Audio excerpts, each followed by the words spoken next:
Let me go ahead and say that this is not necessarily a bash.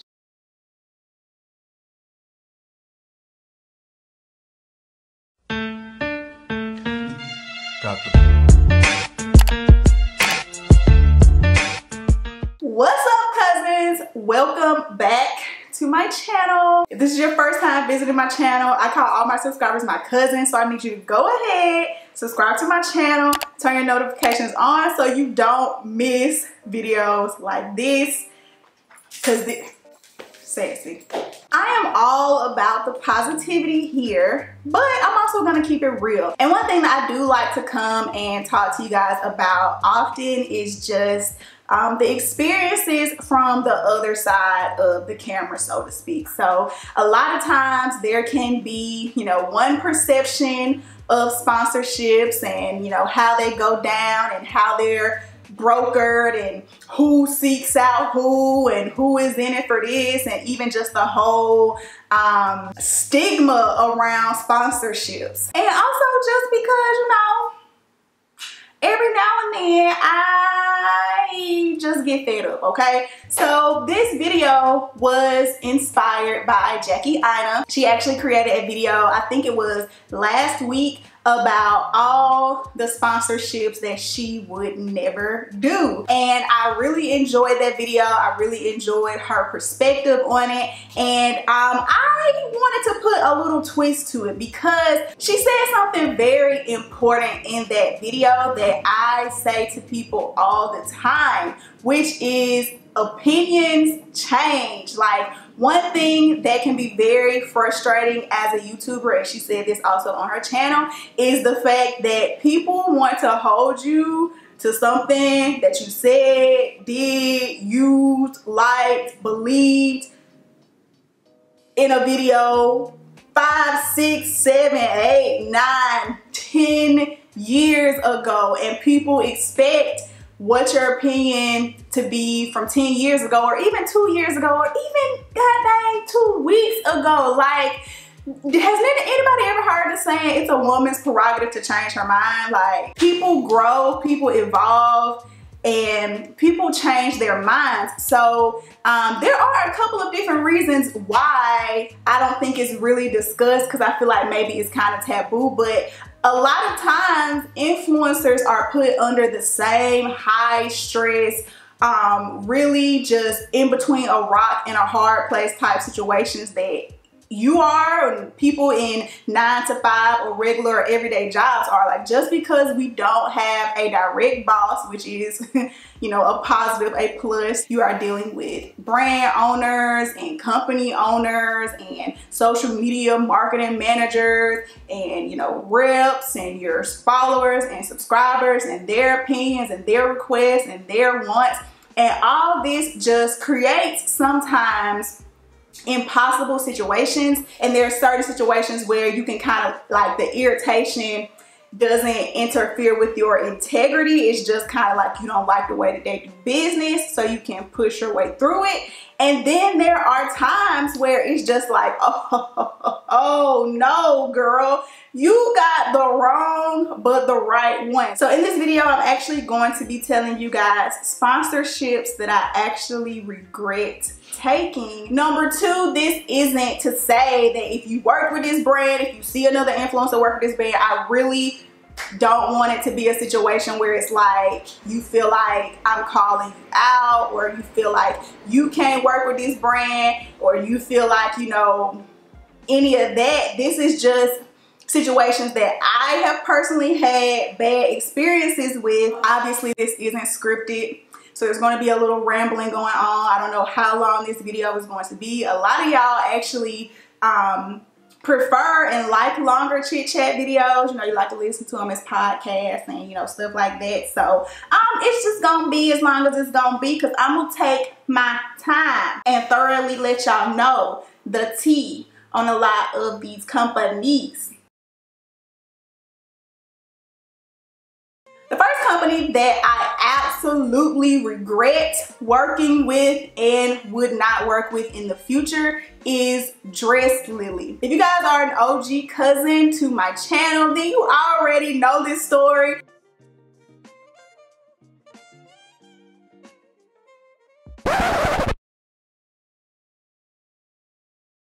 may just already know this story because they kind of went viral for, not kind of, they did go viral essentially for their shady, horrible business practices. Just, it was this whole blog post that had kind of went viral. It started on Instagram and it went viral, and you know, it went over to Google and it made its way to YouTube, where essentially they had tried to work, I guess, with an influencer, and I wish I could remember her name and her YouTuber now. She's still an influencer, but essentially I think they had tried to work with an influencer and it didn't work out and they used her image on their website. I think maybe I had saw something, like one thing about it on Instagram, but I didn't know that Dress Lily was the company. And had I had known that, I immediately would have been like, hell no, I don't want to work with y'all because you may do the same thing to me. You know what I'm saying? You may do the same thing to me, and also I don't want to be a representative of a company who would do something like that. I made a video about it. Like, I'm like, okay, I'll figure it out, because you also have to, I think people or influencers are kind of sometimes afraid to come back and say, you know, I made a mistake, or I changed my mind about something, or this didn't smell right after I did it, so I have to come back and readdress it with you guys. The minute I made that video and said, you know, I found out I was working with Photoshop Lily, it's mighty funny they sent me, you know, right in that payment that they owed me. The next company is something along the same lines, but it also is a very good testament to, again, using your research. Again, I made a video on this. You guys can go check out that video after you watch this one. But essentially, Zaful, you know, is a company that sells clothes. They're another company that sells really cheap clothes. I found myself at this point, when I got to the point where I said I regret working with them and I wouldn't ever work with them again, I had already worked with them 2 or 3 times. By the time I got to the point of figuring out somebody who created y'all stuff is racist. And I asked you guys in that video, like, am I tripping? Am I sensitive? Am I triggered? Am I, you know, seeing things that ain't there? And all y'all said that that was a damn symbol, just like I said. It's like, what is the whole point of this on this shirt to say, look at me? Like, it wasn't like, it was a symbol, okay? So yeah, I ain't even gotta give y'all no whole long story on why I won't work with Zaful no more, because y'all had symbols on your page. Like, that's just so this one gets a little, so now we're getting a little more. It's one thing when you're talking about like these big overseas companies, and then it's another thing when you start talking about like small-ish businesses. And a lot of these businesses I didn't want to name, but I really have to address this because this video has gotten so many views. I get comments on it like every day, questions about it, people coming to me asking me questions. Like, I just really regret the sponsorship that I did with these CWK girl plates.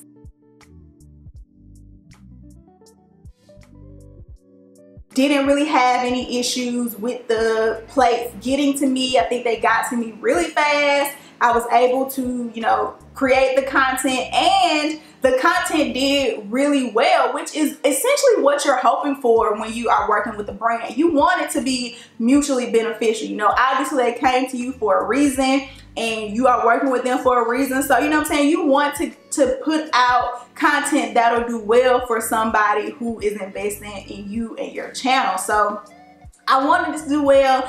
I was happy for it to do well. But very quickly I started noticing a lot of the comments, like a lot of the comments saying the exact same thing, which was, this company never sent me my product. This company, you know, won't answer my emails. This company it was just a whole bunch of issues with people essentially trying to get product from them. And I get how it is. I get how it is when you're a small business and you have something like those parts that need to be manufactured. Like, let's be real, like a lot of these most of these small owned businesses, especially when it relates to hair care, starts off in folks' kitchen. You know what I'm saying? They mixing up their own products themselves. They're creating formulas. When you run out of something, you can very easily go get the ingredients and create more yourself to, you know, supply the demand. When it is when it's actually like an object, when it's actually like a tool, I'm sure that becomes a lot more difficult to manufacture. I'm sure it's way more expensive. I'm sure it takes way more time to get, you know, the product out and to really accommodate probably the growing numbers that would come with being in collaboration or sponsoring a larger influencer. This still isn't to say that I hate that brand or I hate those products, because I liked using them. I still have them somewhere. They packed up somewhere because I don't really want to bring them out. The smaller businesses have these really lofty goals, these really big goals, which that's nothing wrong with. And the hopes of working with larger influencers because you want the platform, you want the exposure, you want to be seen so that you can sell more products, so that you can become a bigger business, so that you can reach more people and make more money. I ain't mad at that. You have to be able to supply what you're advertising. Like, you have to make sure that you can accommodate the demand. And it's nothing more frustrating as an influencer when you back, support, and promote and put your name essentially in front of a brand that you speak for, and then it disappoints your supporters. It disappoints your followers. And when it's a tool, it's a little bit different than when it's a hair product, because with a hair product, I mean, all responsibility is kind of taken off you then, because it's like everybody's hair is different. What worked for me may not work for you. But when it's a hair tool, and the issue is not that it doesn't work, but that people aren't getting their product, it is such a uncomfortable position to put an influencer in, because here I am essentially trying to help you sell your product and you don't have the product to sell. I am not in the business to bash anybody. I am not in the business to put anybody's business out of business. As a Black woman with a platform, I feel somewhat of a responsibility to my community, which I feel like everybody should welcome that responsibility to your community. You know what I'm saying? So I do feel a responsibility to my community to help the people that I can, but also that's a double-edged sword, because then you feel a layer of guilt and responsibility to put that brand, that company's success on your back. And I've had small Black owned business that essentially tried to do that, essentially tried to make me the person who was the salesperson for their brand, and, you know, make me feel a kind of way about where their sales were as it pertained to, you know, my video or whatever. And it's just like, first of all, people are gonna think for themselves, okay? People saw me use your product in real time on my hair, on camera, and they were not impressed enough to purchase it. That has nothing to do with me or my video or, you know, my willingness to help you. It has everything to do with your product. Like, you reach out to me and you give me all this, you know, rah-rah in my emails. We love how real you are. We love your channel. We love your style of videos. If you love me, you really know my videos. You know that I keep it real. I'm going to tell you if I like something. I'm going to tell you if I don't. And it don't really matter if it's sponsored. But a lot of times you can tell the brands who, after I've worked with them, made me feel uncomfortable in the emails or made me feel a certain way if they were small-owned brands, if you never hear me say anything about them ever again. You know what I'm saying? Like, almost always anything that I use, and you guys know this, even when it comes to things that I hate, I am not about wasting no product. Y'all know this. Anytime that you see me never, ever, like not even on Instagram in my daily stories, because a lot of times I'll mention stuff in my daily stories just pass and like, you ain't paid me for that, nothing, just I use it, I love it, I mention it, you gonna see it. But also sometimes just as a thank you to brands for wanting to work with me and wanting to believe in me, and out of all the hundreds of thousands of YouTubers out here wanting to invest your money in me, like, I don't take that for granted. I don't take for granted that the money that they are paying me is oftentimes hard-earned 9-to-5 money. These small businesses, they are going to work in the day and working on their dream at night. I don't take that for granted. So I always try to reintroduce stuff for free times after I've worked with companies just as a thank you. But anytime you see me mention it again, it got real in the emails. You was expecting something, you got real unprofessional with me. Once you agreed to it, you started trying to get more work out of me than what you originally asked me for. You started trying to guilt trip me. You started trying to get me to lie or take stuff out or change the truth or be anything less than authentic. It's just like, you know what? I don't need this. You know what I'm saying? Like, it's so many other brands out here that I can work with. Like, I don't need this. And there have been times, matter of fact, very recently, send it right back where it came from before I let you think that you can run me because you paid me some money, or make you think that you can get me to lie or do any of that. Like, I will give you your money back quick. How do I put this? I don't regret working with small Black-owned businesses as a whole, but I do regret working with some of the smaller businesses that I have that talked all this, good game to me in the email about how much they love me and how much they wanted to build this relationship with me. And once they got that one piece of content from me that they could use and run it in the ground and run hundreds of Instagram ads on and spam people with low quality reposts of the same video that I gave you, cropping it all crazy, expiration date on it. And last but not least, I feel like I had to just put this as an honorable mention, and I know that y'all knew it was gonna be here, but all the weight loss teas, okay?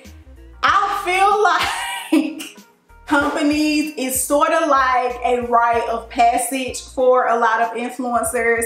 The minute that you are able to, work with a weight loss tea company, it's kind of like you are showing people you have arrived, you know what I'm saying? You are officially an influencer. These tea companies want to work with you. I kind of feel like that's what it is. Honored maybe to like finally, be getting into the sponsorships and you doing and working with the same brands that you see your favorite celebrities working with and stuff. Like, oh, I'm sporting the same tea that Taraji P. Henson used. You know what I'm saying? Like, she ain't using it either.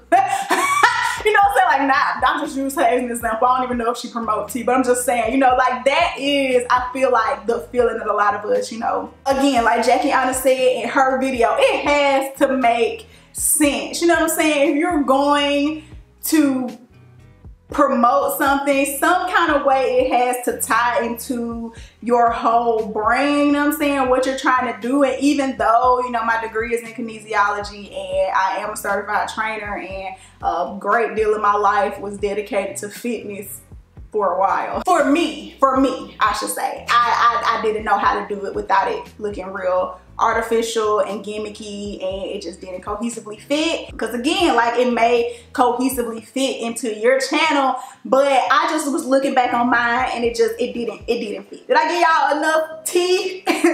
Tea, get it, pun intended. Did I give y'all enough tea for this video? Did I keep it real enough for this video? You know what I'm saying? I was trying not to kind of sugarcoat it, but again, like, I'm not trying to really like throw anybody under the bus or, you know, tell you that you shouldn't work with these brands. These are just, you know, we all have our regrets, and, you know, based on, you know, what we want to do in the direction that we have to go. I really don't want this to turn into a bashing session, or people thinking that I'm bashing brands, or people bashing brands down in the comment section. But, you know, I also want y'all to feel like, you know what I'm saying, be real about it. If you experience some of the same things I did, you know what I'm saying, it's a nice way to say that people be with the shit, you know. So I hope you guys enjoyed this video. If this is your first time visiting my channel, sis, bro, you should become a cousin. Don't make it your last time visiting my channel. Subscribe to my channel, turn your notifications on, and don't miss a video. And I will see all you guys in the next upload.